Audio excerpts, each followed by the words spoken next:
We have made it to recursion. This is going to be a huge paradigm shift, a huge change in thinking, worthy of a let's go on the stream deck. Let's jump right into this. What is recursion? I have kept this relic. I thought it was the most impressive definition ever when I first made it. Powerful, problem-solving strategy. And then I realized years later, it's like, that tells us absolutely nothing. Although it is powerful, although it is a fantastic problem-solving strategy, but what really is recursion? It's the process that a procedure goes through where one of the steps of the procedure is to repeat the entire process. So for example, if we say a procedure has 4 steps, you do step 1, you do step 2, but imagine if step 3 then said, repeat the entire procedure. Step 3 says, start all over again. So you do step 1 again, you do step 2 again, you come to step 3, you start over. You do step 1, you do step 2, you come to step 3, you start over. In fact, you never even make it to step 4. This is the idea of recursion. And even on that example, we can see that how a problem could be, it may go on indefinitely. So here's an example almost classically shown in every textbook, the strategy for processing nested dolls. Because of course, we are all at home playing with nested dolls all of the time. So what would this method look like to open all the dolls? Well, if we make it to that final doll, get excited, play with that doll. Otherwise, open the outer doll and then continue this process recursively. Have we made it to the inner doll? No. Keep opening until we make it to that inner doll. This is the idea of recursion. Now, from the programming perspective, a recursive method is a method that contains a call to its own self. Meaning, if you have a method that has 10 lines of actual content in the method, and if one of those lines of code contains a call to the actual method itself, you can then say this method is a recursive method. So we know that from method main, we can call method A, for example, and then from method A, we can call method B can call method C, and so on. Well, in fact, recursion says from within method A, we can call method A. This is the idea of recursion. Now, as mentioned, this can go on potentially indefinitely. You can end up with an infinite recursive loop, if you will, where method A continues to call method A. So we have to have a way of terminating that recursion, of stopping that recursion. What I'd like to do now is jump over to a recursion example without any base case, any terminating condition. But in fact, before then, let's actually go over and look at all of the code that we're going to be showing throughout this entire video. Let me jump right over to NetBeans. So here I have this project open. It's called Recursion Demo. There's many methods. Easiest is probably just to see this first method called show menu. Ultimately, we're going to code up these 7 components here, each one with its own method. First is going to be just an infinite while loop, which is right here. Can we make an infinite while loop? Sure we can. While true, print this, will never stop, right? I think we know how that works, right? So we're going to call this particular method infinite loop just because we want to see an infinite loop. And we're going to call it from where? From within our main. So let's come back down to main and see what we have here. Here's the main. Main is just, I have a do while loop. I'm asking the Java to show the menu. I'm scanning the user's choice. If the choice is 1, I'm basically going to read the user's selection of yes or no. If it's yes, I'm going to say your call. Press enter for endless fun. And then I'm going to call this method that we just coded infinite loop. So here is let me zoom out just a bit so we can fit it all. Let me scroll up actually. So enter your choice 1. Are you sure? Yes, I'm sure. Your call, press enter for endless fun. And here we go. It will never stop. Now, if you're curious how many iterations there are in that loop, why not we actually send over to this infinite loop? We'll send over the parameter 1. And then here, I'll make this a printf. Let's make this int in. And here, we'll just simply, I won't even do it. We don't need a parameter. I'll simply say int count equals 1. We're going to do a printf. And I'm just going to do a count right beforehand. I'll do %d:\space Let me put a new line over here, and let's do a count plus plus. So we print count, post increment, and then we see the result afterwards. I have an error. What is my error? I need to go change my call that I just made. So the call to that was right here. I do not need to send over the parameter. Run this. Oh my gosh. 1, are you sure? Yes, I'm sure. Enter for endless fun. And here we go. Really, the only bottleneck here is actually outputting. That's actually slow to output. But we've opened up 200,000 iterations. Not open up, we've iterated 200,000 times. Sure. What about recursion without a terminating case? So here, step 2 or option 2, when I run this code, it says, let's come to recursion without a stopping case. So if they hit 2, are you sure? Yes. And what's going to happen? Well, here we have, if choice is 2, are you sure? Yes. And we call this method infinite recursion. So let's go up to that particular method, infinite recursion, and let's make a message. How would we do this recursively? Well, I'm just going to print, and I'm going to type here, this message will print in theory an infinite number of times. Now, not in theory. Right now, it's not going to print except for just one time because I'm only calling it once, right? So here, when I run this code, I hit 2. Are you sure? Yes, I'm sure. Hit enter. Well, it's only going to print once. Why? Well, ask yourself, is this method right now, is it recursive? What did we say? In order for a method to be recursive, it would have to contain a call to its own self. Well, right now, inside this method, we only have one line of code. But check this out. What if on the very next line, if I did this? Now, I'm printing a message, and then I am calling that exact same method again. When that new method opens up, we're going to print another message, and we're going to open up another method call to that exact same method. And let's see what happens now when we run this one. Run, and we get 2, recursion without a stopping case. Are you sure? Yes. I say your call, press enter for endless fun, and then I say bummer, it does end. And I want to see why does it end. So check this out. It finally ends, and you can look at the error here, Stack Overflow error. Sometimes you may not have seen that error right then. You have to scroll through. The error could have happened above just slightly. Let me run it again, see if the error is right at the bottom. And yeah, so here you see this error. You're like, well, what is that error? Well, just scroll around a bit, and you're going to see ultimately somewhere in here, keep scrolling up, Stack Overflow error. So what is that? Recall that the memory, when we're running our programs, we really have this partitioned into 2 types of memory, the stack memory and the heap memory. What goes on that stack memory, which is super small, whereas the heap was a huge part of memory? That stack memory is very small. What really gets stored on the stack?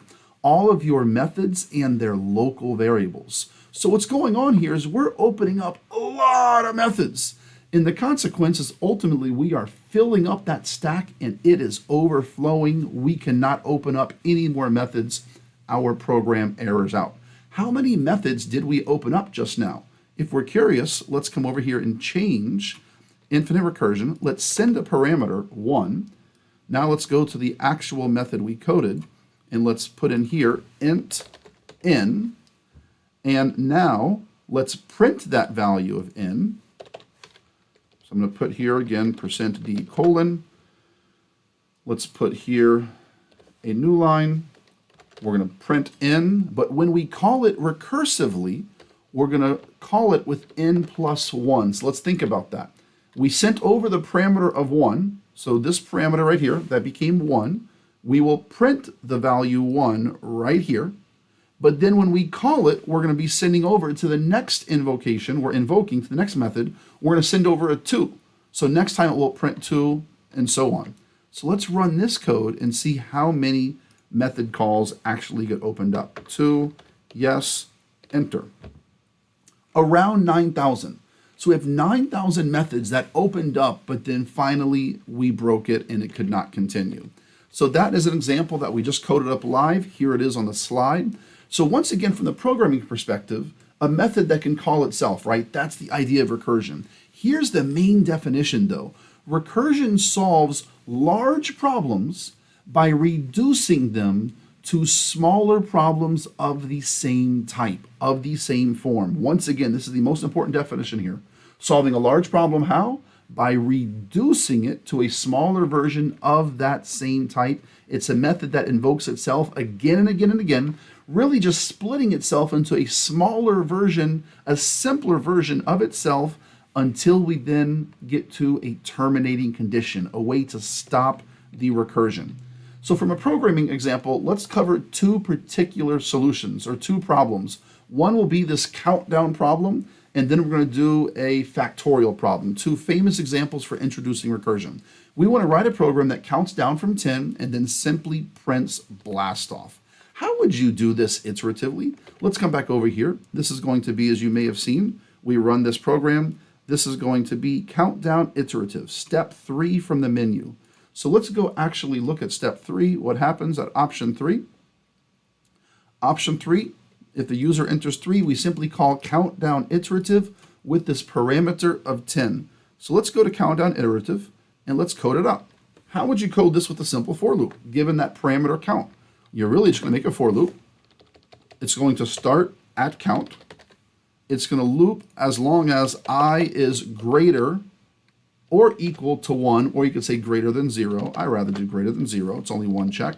We're going to do an I minus minus, and we're going to just simply print, no new line. We're just going to print percent. Let's do a print F. We're going to print percent %d exclamation point space, and then we're going to print the value count. After the for loop finishes, we're going to print blast off, first a new line followed by blast off, exclamation points. Let's run that code, make sure we typed it correctly. Here's countdown iterative, super exciting. I messed up, I printed count. Y'all were probably already caught that and shouting at the video. Good for you.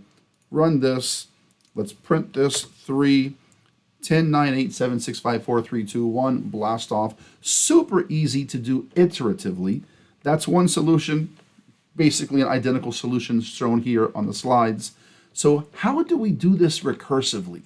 We need a method that we're going to call.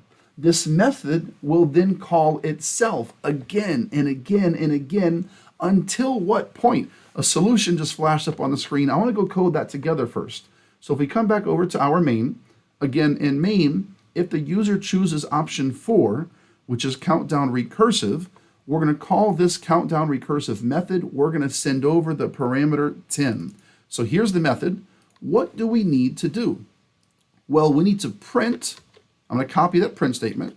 We need to print the value of n, which was the parameter. And then we need to do what? You're thinking, oh, we need to have that recursive call, kind of like that last example where we were up here, infinite recursion, we were editing the value of n. Here we were just increasing it to count how many, but now we're counting down. So if n was 10, we're going to print 10, but then we need to do countdown recursive 9, right? If this value up here was 10, now we want to do countdown recursive of 9, so we can print 9, and then 8 to print 8, and so on, which means what? This here will be n minus 1. And so you might be thinking, man, that looks good. We're printing, we're calling it recursively. Let's give that a shot and see what happens. It's going to kind of work. So here, countdown recursive 4, enter. What happens? Well, we did 10, 9, 8, 7, 6, 5, 4, 3, 2, 1. And you're like, oh, what's going on? It just keeps on going and going and going until, of course, we get a Stack Overflow error. And what is that Stack Overflow error for, or what's happening? Or better yet, it's giving a different error because it's trying to print all on one line, which it can't do. So let's actually make this, put a new line here just so you can see that same Stack Overflow error. Run this again. And here for, we're going to get a Stack Overflow error because you can see negative 9,000. We kept on going, and now we have over 9,000 methods that are all opened up on the stack. And you're like, oh yeah, we did not terminate this. How do we terminate that recursion? So we really want an if statement in here. If what? If n is greater than 0, keep on going, right? Just keep on doing this, which is what? Print and then call it recursively. But else, if n is not greater than 0, what do? We print blast off. This is the idea. And so now when we run this, check it out. This is the recursive call, and we get the same exact thing. So here is another solution. On this particular solution, the only difference is I did the check for if n is 0 first. If n is 0, print blast off. Otherwise, if it's greater than 0, print the value of n, followed by an exclamation point, and then we call it recursively. So what's really going on? We're getting all of these method calls opening up over and over and over. When we call countdown 10, what happens? Well, we print 10, but then we call countdown 9. And then we call countdown 9, we print 9, we call countdown 8, and so on. And this continues all the way down to countdown 1. We print 1, we call countdown 0, and when we call countdown 0, that parameter is finally 0, and we are able to exit the recursion. So it's best to really understand this in pictures. So here's what's going on. We have this first method, our main method, it calls countdown 10. Countdown 10, think of this box as a method call. We opened up this method countdown 10. And the label of the method, like what method is being called, is there bolded and underlined. Well, countdown 10, it's going to print 10, and it's going to call countdown 9. Important to emphasize here, at this moment, main is not finished, right? Main called countdown 10. You and I can see there's no other command in main, but countdown 10 is not finished. So main is waiting, right? A method that calls another method, that method that made that invocation, that call, it can't close until the other method is complete. So main is waiting on countdown 10. That's important to understand. So countdown 10, we print 10, it calls countdown 9. Countdown 9 prints 9, calls countdown 8. Countdown 8 prints 8, calls countdown 7. We get all of these methods that are open and waiting. Countdown 3 prints 3, it calls countdown 2. Well, countdown 4 is waiting because it called countdown 3. Countdown 2 prints 2, calls countdown 1. Countdown 1 prints 1, calls countdown 0. Countdown 0 prints blast off. At this point, after printing blast off, countdown 0 finally closes, and then it returns back to countdown 1, which it then closes. Program control then returns back to countdown 2, and it closes, and so on and so forth. And all of those methods then close off of the stack. It returns to our main, and then main finishes and closes off of the stack. This is not the most enlightening program, but it does a great job really explaining how recursion works for us and demonstrating that for us. Another classical example, computing the factorial. And I know that as soon as that's said, some students are like, oh no, math, factorial, crying, cursing, got to play at the Stream Deck, having other fun. What is a factorial? You're comfortable with this. 4 factorial, 4 times 3 times 2 times 1, right? 6 factorial, 6 times 5 times 4 times 3 times 2 times 1. This is the idea. In general, we can say that n factorial is n times n minus 1 times n minus 2 times 3 times 2 times 1. Also, something we may have forgotten. Most of us might thinking, did I ever even learn that? But 0 factorial is actually equal to 1. We have to just accept that as a mathematical rule. So what is the typical iterative solution to compute factorial? And I'm not going to A, waste our time to go code that up, but also B, I don't want to code it up because it's nasty. So I'm just going to go show it to you right here. And I want you to pay attention to the clarity of the code. So this is computing factorial. Given a value, let's say 5. We want to compute what is 5 times 4 times 3 times 2 times 1. It's going to be in a for loop, right? It's not unclear, but if I did not call this method fact and I called it mystery, and I asked a somewhat beginning programmer who's just learned loops to explain what this code is doing, they would come up with this answer. They would say it's factorial, but it might take 2 or 3 minutes of tracing through, realizing what's going on, and then, oh, that's the math thing called factorial, if they remember the name, right? But the point is that it's not super clear on what's being calculated here. And the reason I'm planting this seed at this juncture is it's important to know that recursion is usually beautiful. Recursive code is usually gorgeous code because it's super clean, and often mathematically, many things are defined recursively. And using that inherent recursive definition, the code follows so succinctly, so beautifully and concisely from that definition, and it really puts to shame the iterative code with respect to the look and the clarity of that code. Because this is hideous. It's not clear what's going on unless you studied it. Let's see how clear the actual recursive one will be. So the recursive solution. How do we come up with a recursive solution for factorial? And I'll be honest, it's challenging. In fact, this is the hardest part of recursion. It's not the code, it's the recursive thinking. How do we understand a given problem recursively? How do I think of a large problem that reduces to a smaller version of its own self? This is, repeating, the hardest part of recursion. Once you have that recursive thinking down, the solution is a joke. The solution will then be too easy in code. The hard part comes before the coding. It's the recursive thinking. Ask yourself, how can we define this recursively, remembering that definition? I'm repeating it again because it's worth it.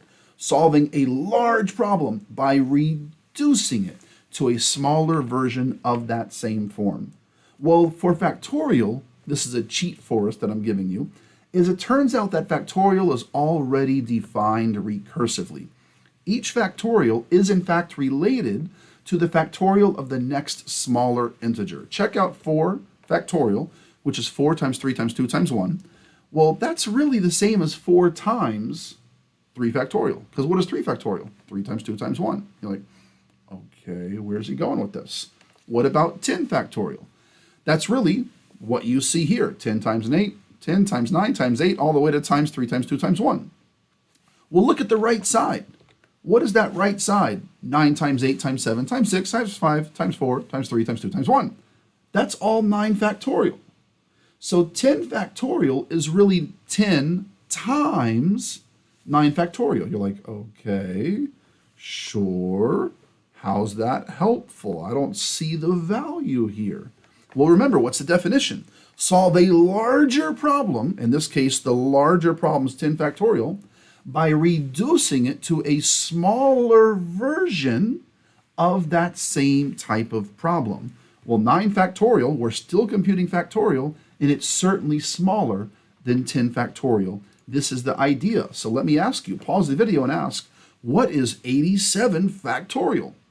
The answer would be 87 times 86 factorial. Like, oh, that's kind of interesting, right?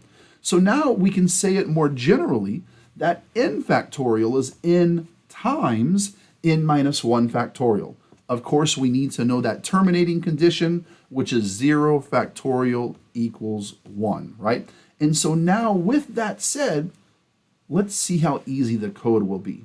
And here's just the overall math definition. We say that n factorial, it equals 1 if n is 0. Otherwise, n factorial is n times n minus 1 factorial. I like to go over to the tab to actually write this. Instead of saying n exclamation point equals n times.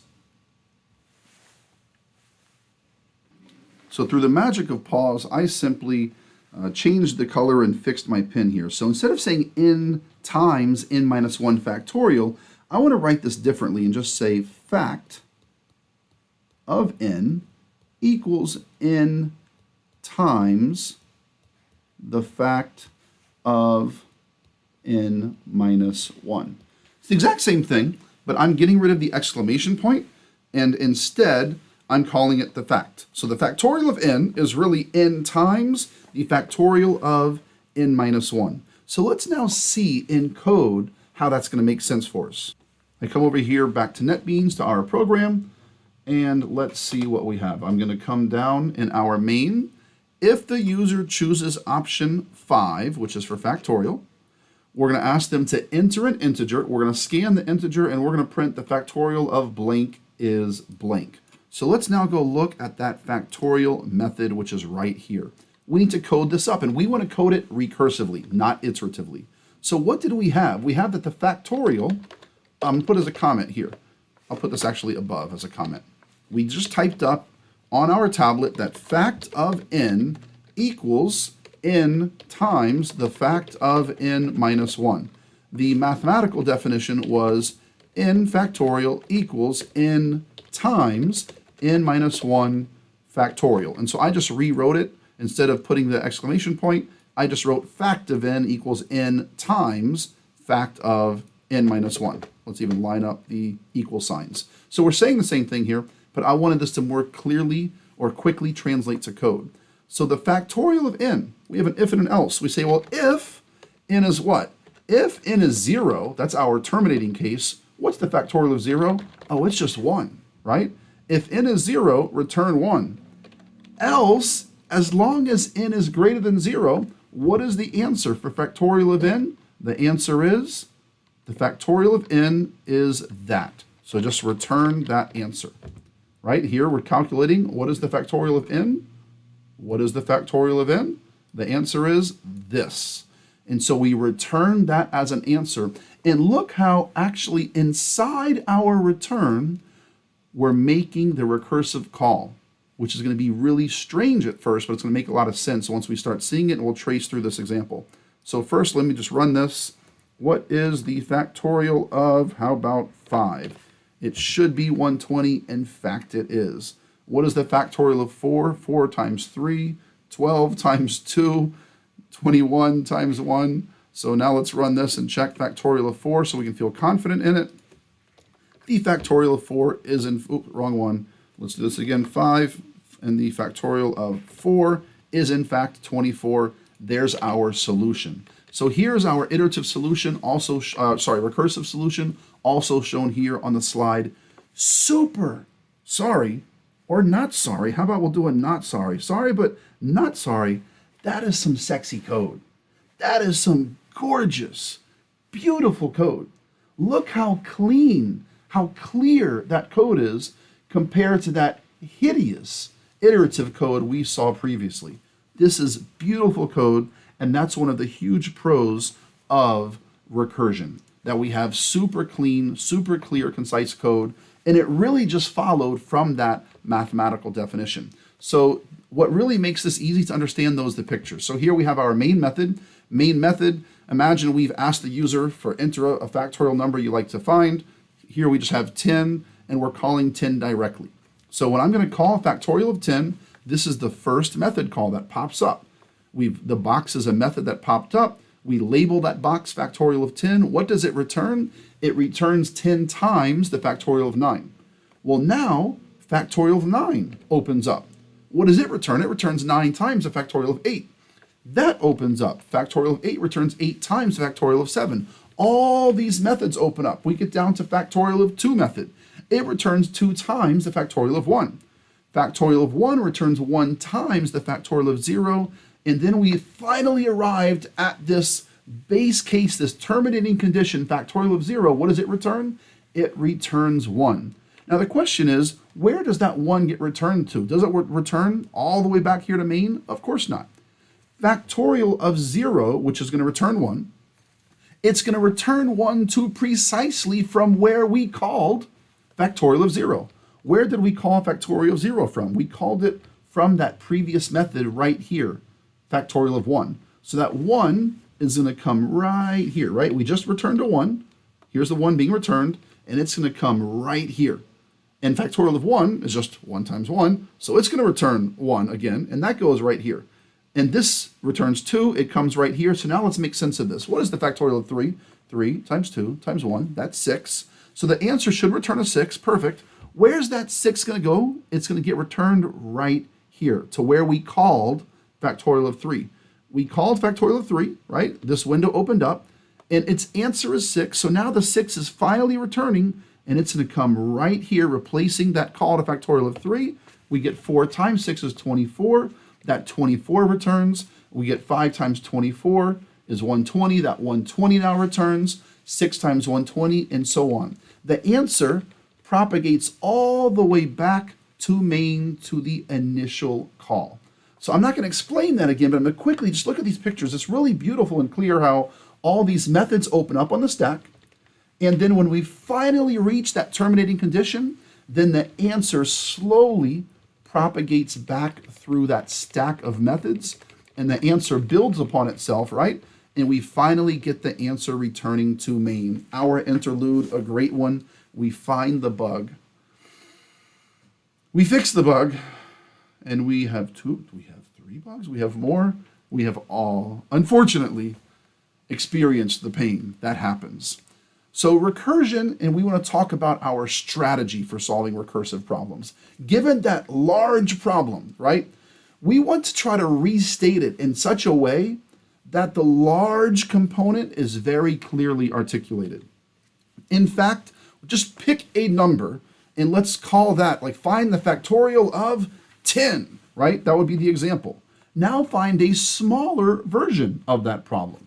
Factorial of 9. Just make it just ever so smaller. I say take a guess, but be smart about that guess. Check if that guess is in fact an answer or part of the answer to that original large problem. If so, we just derived our recursive idea. Make sure we have a base case, a terminating condition, and then code it up. So one more sample problem to go through, and that's called counting bunny ears. It's a silly problem. You have a number of bunnies in a line. Each bunny, of course, has 2 big floppy ears. We want to count the total number of ears of all of those bunnies standing in the line. Now, for clarity, if you were ever asked this problem at an interview in real life, for whatever reason, this is the most simplistic of problems ever. I would hope, number 1, you would not use recursion. Number 2, I would hope you would not even use a loop. I hope you would not do a for loop, say, well, we have 10 bunnies. Each bunny has 2 ears. So let's do a loop 10 times. At every iteration of the loop, let's keep a sum. And at every iteration, let's add 2 to that sum. What a disaster to use a loop. If I tell you we have 10 bunnies, each bunny has 2 ears, just multiply 10 and 2, and you get 20 total ears, right? Super simple. So why are we using recursion to solve this problem? It's a very important question I'd like to answer. And that is because we want to become comfortable with recursion, with recursive thinking, with this strategy of solving recursive problems. We want to become comfortable with this process on easy problems, on problems that are super easy to understand. We want to become experts almost at this strategy. So then once we arrive at problems that really need recursion, we're no longer confused and we're ready to go right out the gate.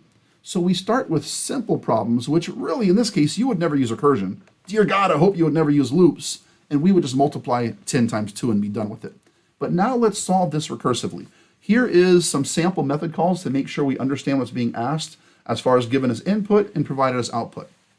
We want to write this method bunny ears. So if we sent over 2 bunnies as a parameter, let's hope we have 4 ears, right? If we have 8 bunnies, let's hope we have 16 ears. If we have 0 bunnies, we would have 0 ears. So always, before we code, problem solving phase before the actual implementation. So what is this recursive strategy we just said? Try to re-articulate, restate the problem such that the large version is clear. So how about we say we want to count the number of bunnies, count the number of ears over 8 bunnies. That would be the large version. No problem. What would be just a slightly smaller version? 7 bunnies. Absolutely. Step 3 says, confirm that the guess of 7 is in fact a smaller version of that same larger problem. So let's jump over to the tab to actually get a visual here. This is bunny ears of 8, right? We have 8 bunnies, and we want to simply count all of their ears. 8 times 2 is 16. We would hope this would result in that final answer of 16. And of course, here we have bunny ears of 7. 7 bunnies, we would certainly hope would give us the answer of 14 bunny ears. So the question is, and it says really step 3 of the strategy, confirm that the guess is in fact a smaller version of that larger problem. Well, here's this guess, 7 bunnies. Are 7 bunnies within that larger problem? Absolutely. Here's those 7 bunnies right there. And we're simply missing this 1 bunny. So we can see that bunny ears of 7 is a smaller version visually of bunny ears of 8. Well, how does that help us? Well, check this out, because now we can have our recursive definition. I can say that bunny ears of 8 is really equal to, we have bunny ears of 7 over here on the right side, and we want to add to that plus what? What can we put right here? Well, think about mathematically. Bunny ears of 8 is really what? It's equal to 16. Bunny ears of 7 is 14. What's the difference? We're really missing 2 ears. That is your recursive definition. Even mathematically, a recursive definition is one where whatever you're trying to calculate on the left side, you're going to see that thing on the right side. We're trying to calculate bunny ears of 8. We'll look over here. To calculate bunny ears of 8, we need to calculate bunny ears of 7. So let's come back and let's try to now code this up together. Jump over to our IDE, and here is this method bunny ears. Let's write down that recursive definition that we just saw. We had bunny ears of n, or we had 8, right? Bunny ears of 8 we saw was equal to 2 plus bunny ears of 7. Or we could hopefully say more generally, bunny ears of n equals 2 plus bunny ears of n minus 1. Hopefully that makes sense, right? Let's pick a number for n. 100 bunny ears, or 100, the bunny ears over 100 bunnies, so that would be 200 ears, it should be equal to 2 plus the number of ears of 100 or 99 bunnies, right? 100 to 99, right? So let's now code this up. Well, what would be our base case if, how about if we have no bunnies? So if this parameter num bunnies, if it's 0, if there are no bunnies, let's hope we don't have just a random floppy ear. That would be a disaster.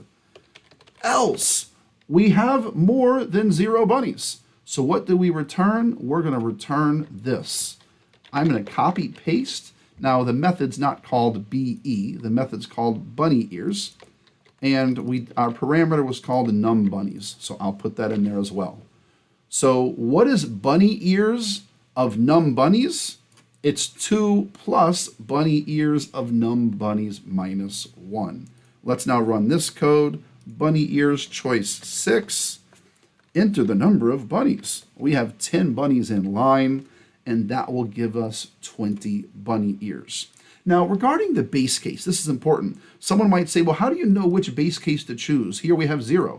I could have said the number of bunnies is 1 as the base case, return 2. That would work as well. If I run this code, run this, and we hit 6, and we have 10 bunnies in line, we still get 20 ears. So it's a good question of, well, what should your base case be? I would tell you, you want to make it really as small as possible, because what if you say, well, hey, I know that 10 bunnies will give us 20 ears. I want that to be the base case. And that will work as long as you're looking at bunnies that are greater or equal to 10. So if I say find the number of bunny ears over 20 bunnies, that will work, and we'll see that the number of bunny ears is 40. But now, what if I ask you to do what?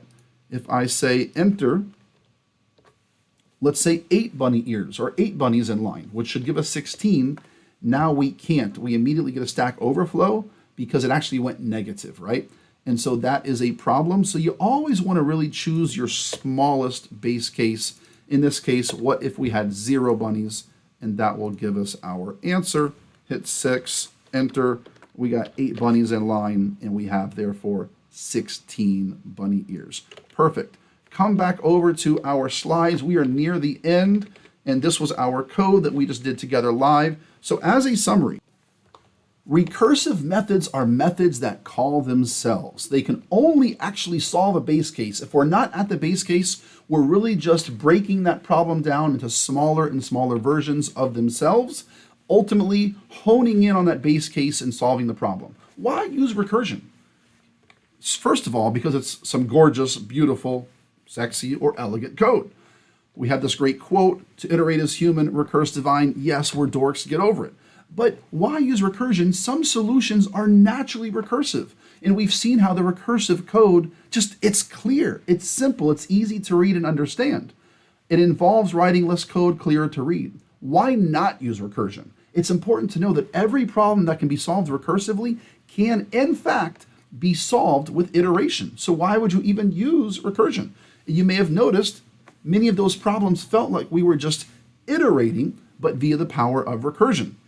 Recursive calls, they take up both CPU time as well as memory. So if we looked at recursion versus iteration, both take up the CPU time, right? If we iterated 1,000 times, we recursed 1,000 times, both take up that CPU time, but iteration doesn't take up extra memory. Recursion, we now have 1,000 methods that we've opened up. That sounds like a big negative. So at best, recursion is not faster than iteration, but it uses more memory.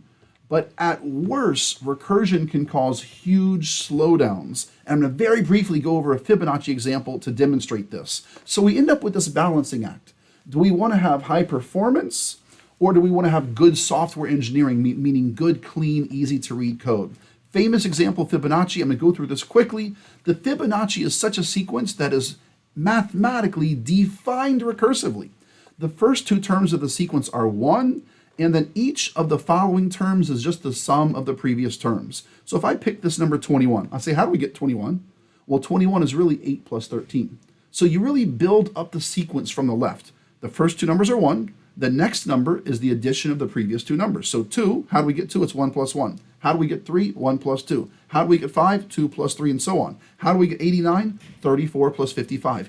This is the Fibonacci sequence, and it's defined recursively. The base cases are, we know the first two numbers are 1, that fib of 1 is 1, fib of 2 is 1. Perfect. So now what is the 8th Fibonacci number? Well, you can count 1, 2, 3, 4, 5, 6, 7, 8. The 8th Fibonacci number is 21. How do we get 21? We really added the 7th Fibonacci number plus the 6th Fibonacci number. Fib of n really equals fib of n minus 1 plus the fib of n minus 2. If I say, what is the 84th Fibonacci number? You'd say, well, it's the 83rd Fibonacci number plus the 82nd Fibonacci number. This is the recursive definition, and the code comes from this so beautifully. If I come back over here to our IDE, let's change this code. And what do we have here? We can simply say if n equals 1 or n equals 2, those are the Fibonacci numbers. If we're looking for the first or second Fibonacci number, return 1. Else, simply return what we just saw. What did we see? That fib of n equals fib of n minus 1 plus the fib of n minus 2. Sexy code. That is some beautiful code. Are you kidding me? So clear, you can't get better clarity, right? That is our solution. Great code. What's the problem with this? As beautiful as it is, the problem is its speed. Run it with an input of 10, it's fine. Run it with an input of 20, still fine. 50, it's doable because computers are faster these days. 50 takes about 30 seconds here. Run it with 500, and you can come back not next week. You can come back in 1 year, no exaggeration. Come back in 1 year, and your computer will still be trying to calculate the 500th Fibonacci number. When I run this code, let's come to 7, Fibonacci. We put in the 30th number. This is the 30th Fibonacci number. It found it pretty quick. And you can do this on a paper with a pen and a calculator, right? Just keep adding the previous two. How long would it take you to find the 100th Fibonacci number? Think about that. 100 numbers, you got to keep adding the previous two on a calculator. Maybe it takes you 10 minutes. I mean, it's a while, but 10 minutes, you could find the 100th Fibonacci number. Your computer, the 100th Fibonacci number, a couple hours, easy. Like, what? Blowing your mind. How could this possibly take that long? It doesn't make any sense, right? Let's make sense of that. So why is it so slow? The question is, why is it so slow? And we look at this recursive tree of methods. Consider the Fibonacci of 6. Well, it calls fib of 5 and fib of 4. What does fib of 5 do? It calls fib of 4 and fib of 3. Well, over here, we also called fib of 4, which calls fib of 3 and fib of 2. Fib of 3 is fib of 2 and fib of 1 gets called. Well, over here, for fib of 4, we also call fib of 3, which also calls 2 and 1. What we can see here is we're getting repeated calls. Over here, for fib of 6, we've asked Java, hey, calculate for me fib of 4. But over here, we're asking Java, when calculating the fib of 5, also go calculate the fib of 4. So we get all of these redundant calls that are being made over and over and over again. If you want to calculate just the 8th Fibonacci number, you will end up asking Java to calculate for you fib of 1 many, many times. In fact, I made this program just now. Let me hit stop here, and I want to show it to you. All I have here in my main, I say enter an integer representing the Fibonacci number you want to calculate. We scan it, and I say the Fibonacci blank is blank. And what I've done up here is I have a global array called num calls. Here is the Fibonacci code. Let me get rid of that. This is the code we just saw together. All I've done here is every time we call this method recursively, or the very first call, I save. So if I say fib of 8, well, I'm going to increment index 8 of num calls. And when 8 calls 7 and 6 recursively right here, well, it will increment index 7 and index 6. So let's run this, and so we can look at the number of calls. Super cool to actually see this. We want to find just the 8th Fibonacci number. Well, fib of 2 was called 13 times. We asked Java 8 times to calculate fib of 1. Let's do the 30th Fibonacci number. Here, we asked Java to calculate fib of 1 over 300,000 times. Let's do the 40th Fibonacci number. We asked Java to calculate for us fib of 1, gee whiz, what is that? This is 39 million times we've asked Java to calculate fib of 1. 63 million times fib of 2. We get the idea. The negative in this case is we have all of these overlapping subproblems that we're recalculating redundantly. It's unnecessary, but that is how the recursion works here for Fibonacci. So although the code is beautiful, super sexy, super concise, it's amazingly slow. So recursion can be beautiful. It's usually not going to be slower than iteration. It will usually not be slower than iteration. But still, you might be thinking, well, why would we ever use it? Because there are many problems you'll see later, and I'm smiling because they're great, where the recursive solution will be clear as day, and you'll code it up. And I'm going to say, okay, let's go now try to code the iterative version. And your brains will be like, and you won't even be able to think of an iterative solution. Sounds kind of weird now, but I promise you that will occur. So, point of this example showed us how recursion can be easier, can be cleaner and shorter, more elegant, but not necessarily faster. We're going to end with this. Now that you semi-understand recursion, check out the following website. Go over to Google, here we are, and type in recursion. And it says, did you mean recursion? You're like, well, did I misspell it? I don't think I misspelled it. Click it again, recursion. Did you mean recursion? Yes, I meant recursion. Yes, I meant recursion. Yes, I meant recursion. Kind of like one of these pictures. The developers think they're great at Easter eggs. So it's just a funny one. They just have you keep clicking on recursion. I hope someone really gets it and they don't continue to click on it. Was that fascinating? I think it was fascinating. We have to end with, honestly, it's one of the best demotivators ever because it's something I hold true and I love. Procrastination. Hard work pays off over time, but laziness pays off right now. No doubt about it. It has been fun, everyone. Take care as always. Leave a comment, ask questions if you need anything.